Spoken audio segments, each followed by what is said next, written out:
Future ba ng kabataan natin ngayon is Parang geared masyado naman yata geared marami to ang what? ating Kaninong katanungan. pera gagamitin? Nagkain Pondo ba na. ng gobyerno? Ngayon, mas may... Alam mo, Carlo, nandito na tayo sa punto na wala nang Ang atrasan. negative side of the Oh, house. pasensya na po sa negative side. Addiction. Yucks. Hindi po namin sinasabi na ito ang katapusan. Ito lamang po ang...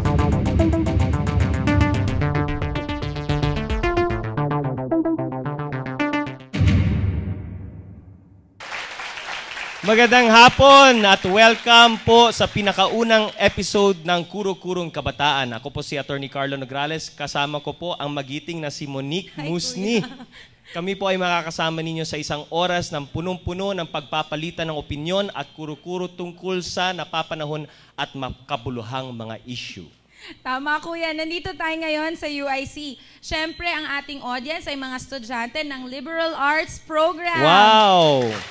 At mga miyembro ng Supreme Student Government at Legislative Board ng UIC. Siyempre rin po kasama natin mga ilang miyembro ng faculty at administration. Ayan, so welcome po sa inyong lahat. Siyempre kuya, wag nating kalimutang batiin ang ating mga tagapanood sa kanilang mga tahanan. Magandang hapon po sa inyong lahat. So ngayong hapon, Nikki, ang pag-usapan natin ang mandatory random drug testing na isasagawa sa lahat ng secondary at tertiary schools sa buong bansa. Ngayon, itong drug testing hindi pa nagagawa dito sa Davao City, pero kahit na hindi pa ito sinusulong dito, marami na mga katanungan na nabubuo sa isip ng ating mga estudyante, mga magulang at ng ating taong bayan. Oo nga kuya, kaya tayo nandito. So para masimulan na ang ating discussion ngayong hapon, ipakilala muna natin ang ating mga panauhin at student debaters. Unahin muna natin ang ating mga guests. Okay, ang una natin guest ay isang professor ng Political Science and Philosophy dito sa University of the Immaculate Conception, Professor Bien Infante. Welcome, sir. Ang pangalawa nating guest ay isang mother of 4. Ang kanyang mga anak ay nasa kolehiyo, high school at elementarya. Isa rin siyang college administrator ng University of Southern Mindanao. Welcome po, Dr. Emerly Okit. Yan, welcome ma'am. At ang pangatlo naman nating guest ay isang professor ng social psychology dito rin sa University of the Immaculate Conception, Professor Nelly Limbadan. Welcome, ma'am. Ayan, welcome sa lahat ng mga guests. Siyempre, ito po ang KKK at hindi po magiging KKK ang KKK kung walang kabataan. Kaya ang ating mga student debaters na bumubuo ng affirmative side o ang mga pabor sa mandatory random drug testing ay kinabibilangan nila Dennis Paul Oxenia, isang 4th year AB Philosophy student. Siyempre, kasama niyo rin si Mark Anthony Espino, isang 1st year AB Philosophy student. At si Mark. Lemuel Calatrava, isang 3rd year accountancy student. So all boys. All boys. Ang mga pabor. O dito naman tayo sa panig ng mga girls. Ang ating mga student debaters ngayong hapon na hindi sang-ayon sa mandatory random drug testing ay kinabibilangan nila Rina Zamora, isang 3rd year medical laboratory science student. Patricia Lay Gonzalez, isang 3rd year education student.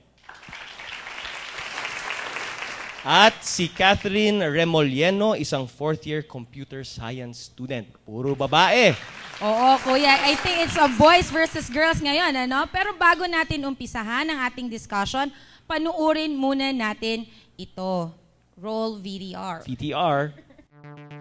Pangunahing palakad ng pamahalaan ang ipagsanggalang ang kanyang mga mamamayan, lalong-lalo na ang mga kabataan laban sa mga panganib na dulot ng mga ipinagbabawal na gamot.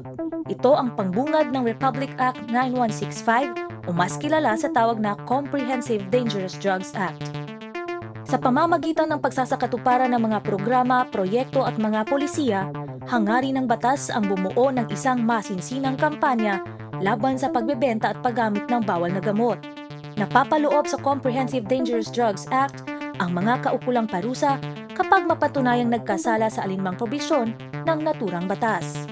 Isinasaad din sa loob ng batas na kinakailangang sumailalim sa drug testing ang mga kumukuha ng lisensya sa pagmamaneho, lisensya upang makaangking ng baril, ang mga manggagawa sa pribado at pampublikong tanggapan, pati na rin ang mga tatakbo sa alinmang posisyon sa pamahalaan.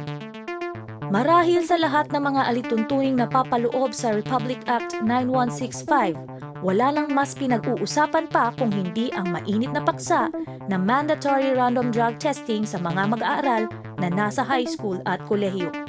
At kailan lamang naging laman ng mga pahayagan ang mga kabataang galing pa sa mga kilalang pamilya o mas tanyag sa tawag na alabang boys. Sila ay inaakusahang nagtutulak ng ipinagbabawal na gamot.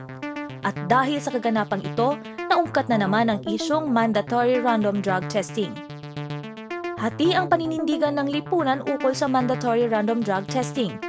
Umiikot ang diskusyon sa mga usap-usapang paglabag sa karapatang pantao kung hahayaang ipagpapatupad ang naturang probisyon.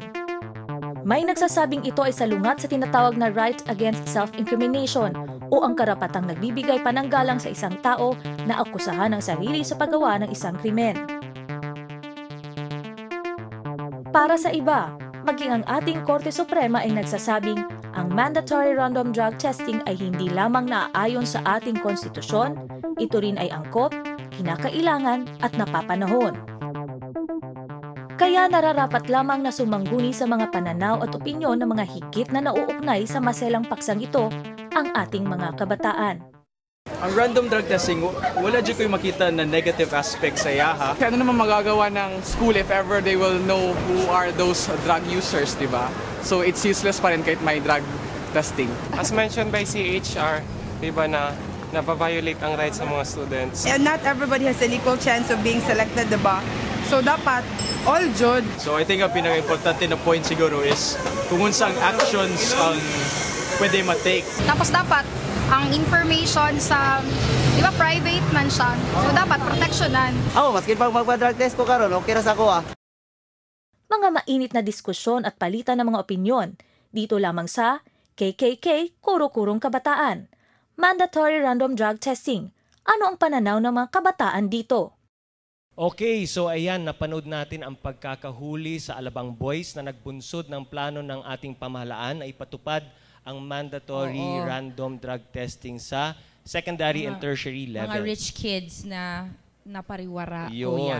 So simulan na natin ang talakayan, Nick. Unang tatalakayin ng ating mga debaters, ang issue sa necessity or pangangailangan. Ano bang ibig sabihin ng isyung necessity, Nick? Pag sinabing necessity, kuya, pinag-uusapan natin kung ano ba talaga ang problema at kung ang mandatory random drug testing ba ang sagot sa problemang ito. So, ibig sabihin, kailangan ba natin mag-mandatory random drug testing? Yun yung issue. Okay, so simulan na natin. Unahin natin ang sa affirmative side. Ang mandatory random drug testing in secondary and tertiary colleges and universities ay nararapat at makakatulong sa kabuuan ng sosyedad.